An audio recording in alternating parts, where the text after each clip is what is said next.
Hey there, welcome to my channel. Today I'm going to show you how I made this turkey, ham, and Swiss sausage. Just look at that, studded with the ham and the cheese, and oh, so juicy. For this sausage, I am just going to be using the turkey breast, and I'm not going to use the skin. I'll be saving the skin to use in another sausage. Now I'm just going to cut this into pieces that will fit into my grinder. Now the smaller these are cut, the quicker they will firm up in the freezer. We definitely want to do that before grinding so that we get the cleanest grind possible.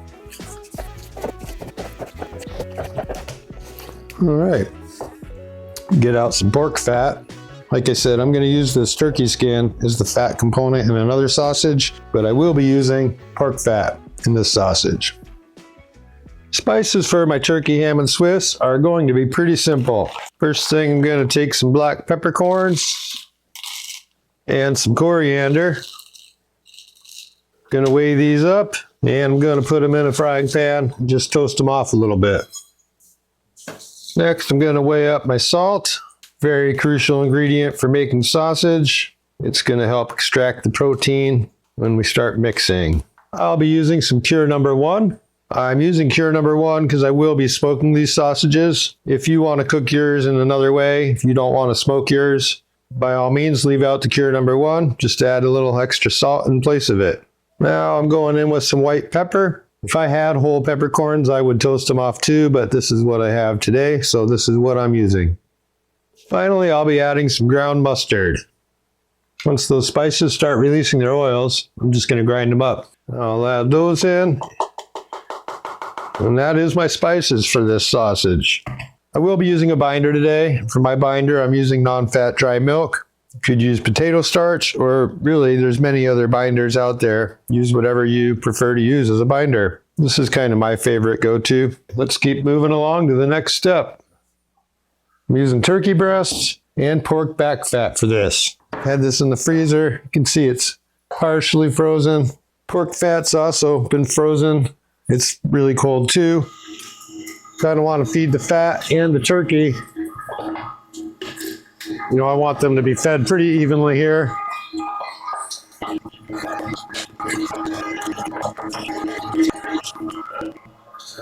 And I'm just going to take a little ball of that, run it back through to push off any meat that's stuck here.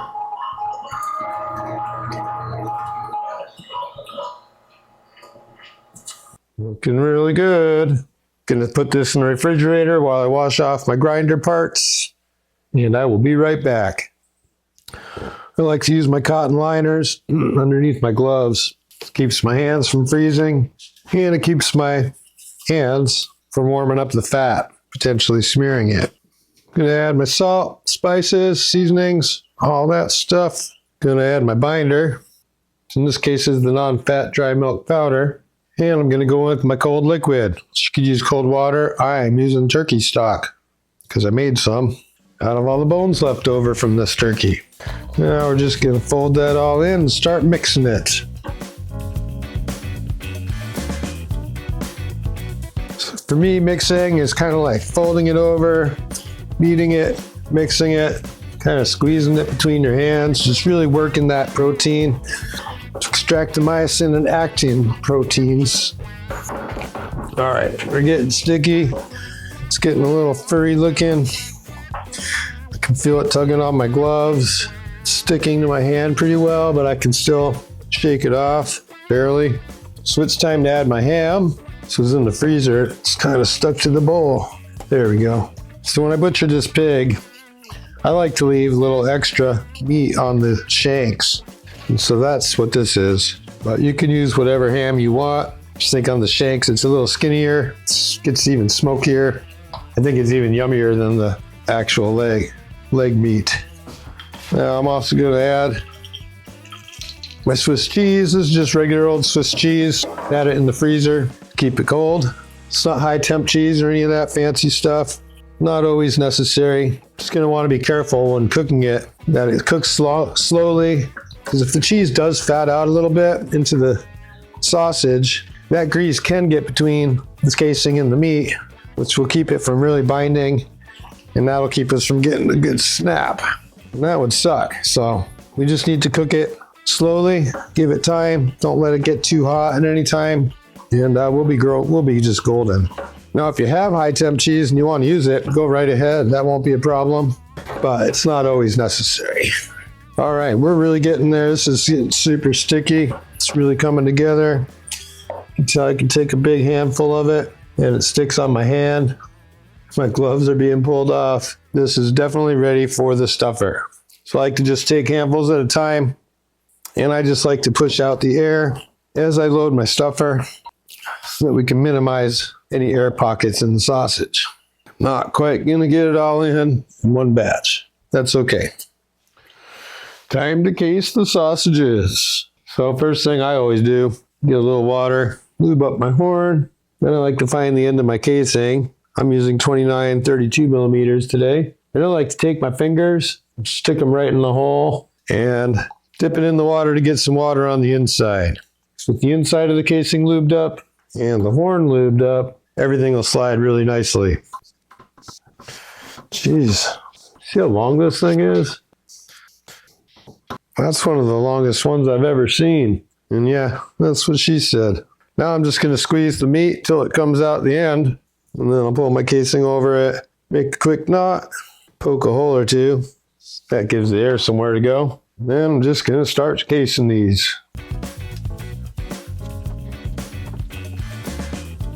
This batter actually feels a little dense. The last few sausages I made were just turkey.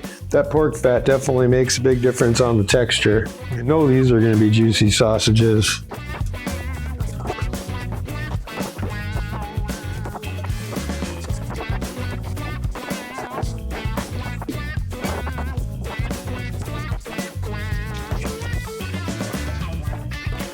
All right. Oh, it's pretty big rope of sausage here. I'm not going to do the every one because I will lose track of which direction. By every one, I mean if you pinch here and you twist this one away from you, so I would come up to the next one, pinch all the way down, and twist that one towards me. If I do that, I know I'm going to lose track because I have so many sausages in this rope. So what I'm going to do, I'm going to pinch, hold that down. I'm going to go up the same amount on the next one. I think these are all towards me. I hope so. Okay, so again, I'm gonna move up the rope about 6 inches. I've been told that's average. Same thing, go up again, another 6 inches, pinch all the way down. These are all coming towards me. Just give it about 3 twists. Go up, pinch, come up and pinch. That's just gonna twist towards me. See, as I go, this is starting to get a little bit of a corkscrew. Got to undo that for at least the next little bit, or I'm likely to get a pop. So I'm just going to keep doing this.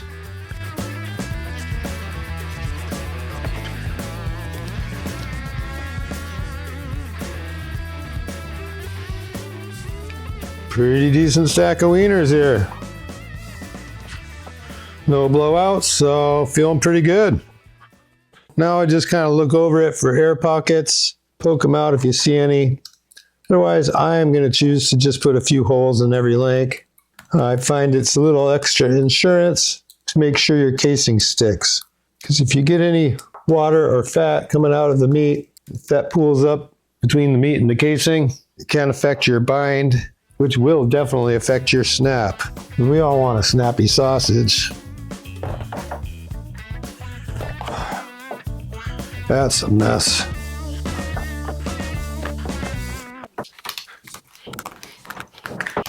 I'll be putting these in my fridge overnight. If I can find a rack, I'll put them on a rack. That'll help them dry even better with air underneath. But if I can't, it's fine. I've even done these several layers deep. Doesn't work as well, but they will still dry out. And most importantly, because this does have cure in it, that cure needs time to start working the magic with the meat. If we don't give it time, we can end up with nitrosamines that we don't want. That sodium nitrite needs time to convert a lot of it to nitric oxide, and then that will outgas. So into the fridge overnight. I will see you tomorrow. Right, these have been in the refrigerator overnight. They've dried up a bit. You can tell their little pieces in between have dried up. I've had plenty of time now for that cure to start doing its magic.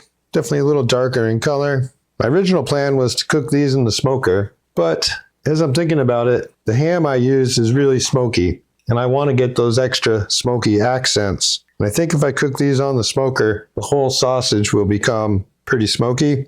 But I do want to have a hint of smoke in the sausage matrix and still get an extra burst of smoke when I eat these little pieces of ham. So what I think I'm going to do is I'm going to cold smoke these, which means I'm going to add smoke but no heat. Cold smoking is really done below 80 or 90 degrees Fahrenheit.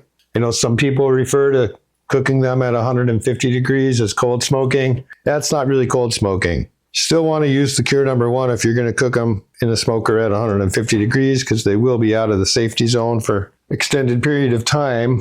But a true cold smoke is below 80 or 90 degrees, and that's what I'm going to do with these. Got my little smoke tube going. Using some cherry pellets today because I thought I had wood, but I don't. I thought I had some applewood chips. Cherry wood pellets are all right. I'm not a huge fan of the pellets, but it will work. And you can see I just got these hanging in my smoker. I like how you can see the little specks of ham. I'm looking forward to this one. So I'm just going to close this up, let this basket do its thing. See you in a bit. Well, after 5 hours of cold smoking these, I'm going to cut them apart and give them a taste. Let's cook one of these bad boys up, see what it's all about. All right, I'm not going to lie, I'm really excited about this sausage. It smells really good. I think this is one of those ones where I think I'm going to have hit what I was looking for. Let's take a look. Let's have a taste. Looking very juicy. I'm seeing a chunk of ham in there. I think I'm seeing a piece of cheese right there. I'm smelling the smoke, but I think it's going to be mild enough that when I get a bite of that ham, it's going to really punch with the smoke. And that was the goal. It's looking like a great texture, a really good bind with the casing, which means I'm going to have a snappy bite. Mm-hmm. Oh yeah, that's great. Got the snap. It does have a good amount of smoke on it, but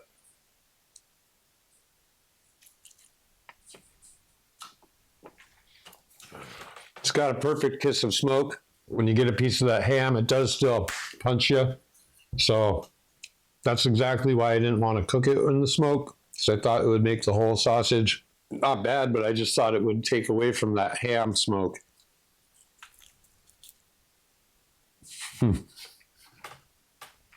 Those ham hocks with the extra meat on them, to me, that makes a great ham. It's a little smaller, so it picks up a little more smoke because there's more surface area. And then I can use the hams to make my prosciutto, my culatello, and whatever left I have, I use for sausage.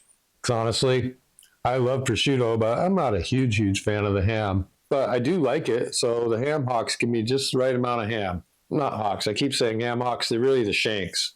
But yeah, I butcher them a little farther up so I get this meat, you know.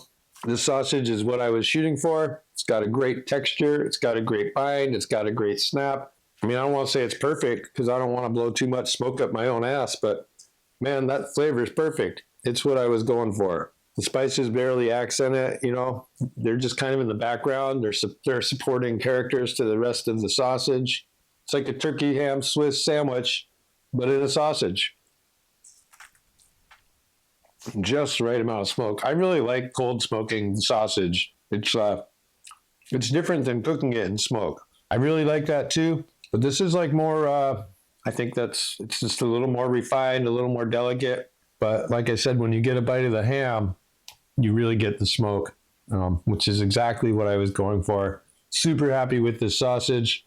I would totally make this again. I probably will make this again next year around Thanksgiving when they're giving away turkeys if you buy groceries. I highly recommend making it if you get the chance. If you're enjoying this video, please give it a thumbs up.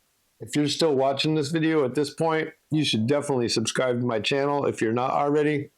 If you want to support me making these videos, drop me a super thanks. I would be very thankful. And whatever you do, make sure you're putting some love into the food you're cooking. Peace.